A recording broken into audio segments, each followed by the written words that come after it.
Jared, let's talk real estate investing.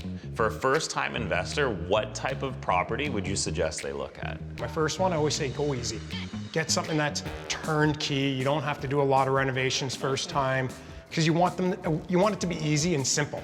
Because once you get the first one done, you realize that, hey, this works. If you want to go very simple, condos. Condo is probably the biggest low maintenance investment you'll ever have to make. You don't have to worry about roofs, windows, and there's really no repairs. Okay, so your advice is like the crawl, walk, run strategy. Start with something that's simple, that isn't gonna scare you off or put you in jeopardy.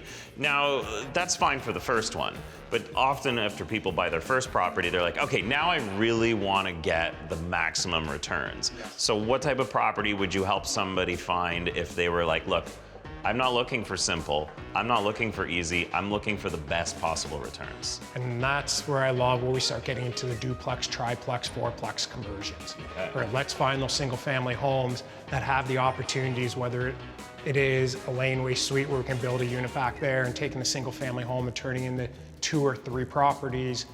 That's where you're gonna get the biggest bang for your buck, and that's what I absolutely love personally for myself.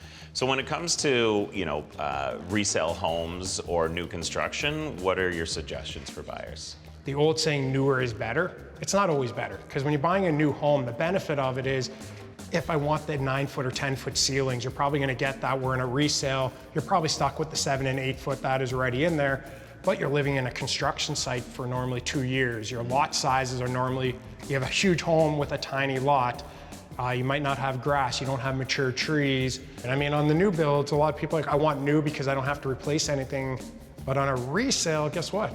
If you find a home that's been renovated, you're not gonna have to fix the furnace, the roof, the windows, all that as well. So it's really about finding that unique property. I also find for a lot of people, buying new construction, everything is baked into your mortgage and the one purchase price, versus if you buy a resale and you need to renovate, now you need a renovation budget as well.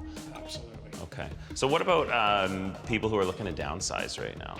I think people looking to downsize, the baby boomers, I think, are extremely lucky. They've done very well with real estate over the past 25, 30 years, but a lot of them also lived through the 90s correction we had. So we can't just say, oh, it must be so nice. They've gone through the ups and downs. But Jared, you said something that I don't hear a lot of other agents say, which is if you are, looking at retirement and looking at downsizing, don't necessarily sell your house. Absolutely. What kind of real estate agent says don't sell your house? I'd say about more than half of them will still actually sell it, but you got to look out for the seller's best interest. And that's the real estate investor in me. Yeah. The biggest mistake I've ever made was I sold my first property. I still regret selling it. I don't, because it helped me guide to the next 3. But if my realtor would have said, Jared, you're really only making $30,000 in profit on this after you pay my real estate commission fees, like land transfer fees, everything else, I could have kept that property and then had my next one and just found a way to find that money.